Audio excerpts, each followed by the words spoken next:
लोकसभा चुनाव 2024 की तारीखों का चुनाव आयोग ने घोषणा कर दी है। मध्य प्रदेश में लोकसभा चुनाव के लिए मतदान 4 चरणों में कराने की घोषणा चुनाव आयोग ने की है। चुनाव की घोषणा के साथ ही प्रदेश के दोनों बड़े दल बीजेपी, कांग्रेस ने अपने अपने उम्मीदवारों के नाम फाइनल कर दिए। एक ओर जहां बीजेपी ने सभी 28 सीटों पर नामों की घोषणा कर दी है, वहीं दूसरी तरफ कांग्रेस 18 सीटों पर उम्मीदवारों के नामों पर माथापच्ची का दौर चल रहा है।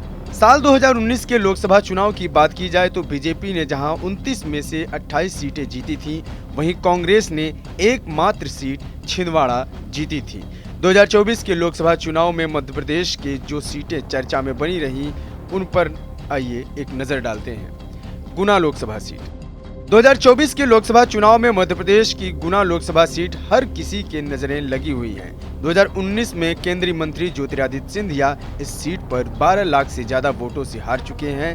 अपनी पिछली हार का बदला सिंधिया कितनी वोटों से जीत कर लेंगे, इस पर राजनीतिक पंडितों के साथ साथ आम जन चर्चा करते नजर आ रहे हैं। गौरतलब है कि 2019 में सिंधिया गुना लोकसभा सीट पर कांग्रेस के टिकट पर चुनाव लड़े थे और बीजेपी प्रत्याशी केपी यादव से 1,26,000 मतों से हार गए थे। इस बार सिंधिया बीजेपी में और बीजेपी अपने मौजूदा सांसद केपी यादव का टिकट काटकर सिंधिया को दिया है। छिंदवाड़ा लोकसभा सीट। महाकौशल संभाग की सबसे चर्चित सीटें बनी हुई छिंदवाड़ा इस लोकसभा सीट पर 1980 से पूर्व मुख्यमंत्री कमलनाथ का गढ़ मानी जाती है और लगातार इस सीट पर कमलनाथ जीतते आ रहे हैं। सिर्फ 1996 में कमलनाथ की पत्नी अलका नाथ ने 1996 में अपने सीट से चुनाव जीता था और 2019 में उनके बेटे नकुल नाथ ने जीत दर्ज की थी। इस लोकसभा सीट पर कमलनाथ का इतना प्रभाव है कि 2023 के विधानसभा चुनाव में बीजेपी की हवा होने के बाद भी कांग्रेस ने सभी 7 विधानसभा सीट जीती है। लोकसभा चुनाव 2024 में बीजेपी के लिए कमलनाथ का किला फतह करना एक चुनौती से कम नहीं होगा। विदिशा लोकसभा सीट।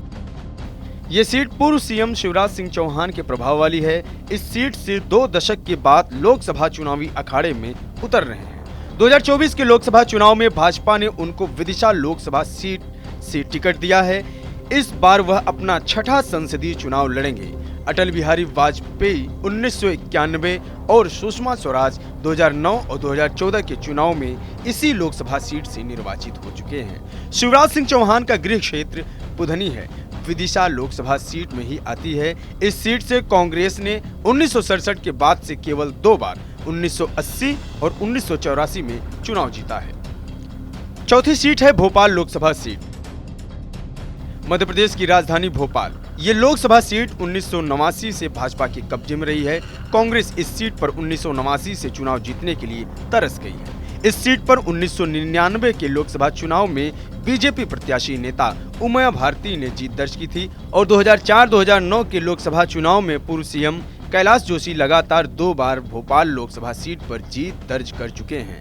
वहीं बात की जाए 2019 के लोकसभा चुनावों की, तो 2019 में कांग्रेस ने अपने दिग्गज नेता दिग्विजय सिंह को टिकट दिया था। वहीं बीजेपी ने साध्वी प्रज्ञा ठाकुर को टिकट दिया था।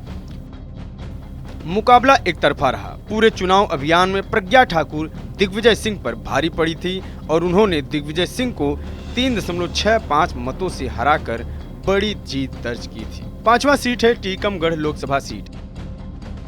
बुंदेलखंड के सबसे चर्चित सीट। यह सीट उत्तर प्रदेश की सीमा से लगती है और ललितपुर झांसी के नजदीक है। इसलिए इस सीट पर चुनावी समीकरण पर उत्तर प्रदेश की राजनीति का प्रभाव देखने को मिलता है।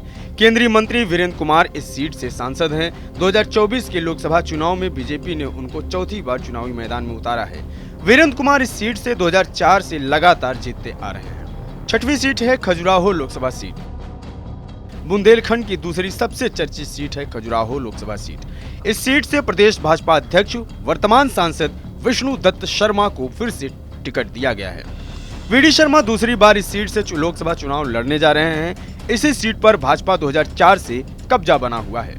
वहीं पूर्व सीएम उमा भारती 1989 और 1998 के बीच 4 बार इस सीट का प्रतिनिधित्व कर चुकी हैं। कांग्रेस ने इस सीट पर 1999 में जीत दर्ज की थी। 7वां और अंतिम लोकसभा सीट है मंडला लोकसभा सीट। आदिवासी बहुल इस सीट पर भाजपा ने एक बार फिर से अपने पूर्व केंद्रीय मंत्री और सांसद फग्गन सिंह फुलस्ते पर भरोसा जताया है और उन्हें फिर से इस सीट को से टिकट दिया है।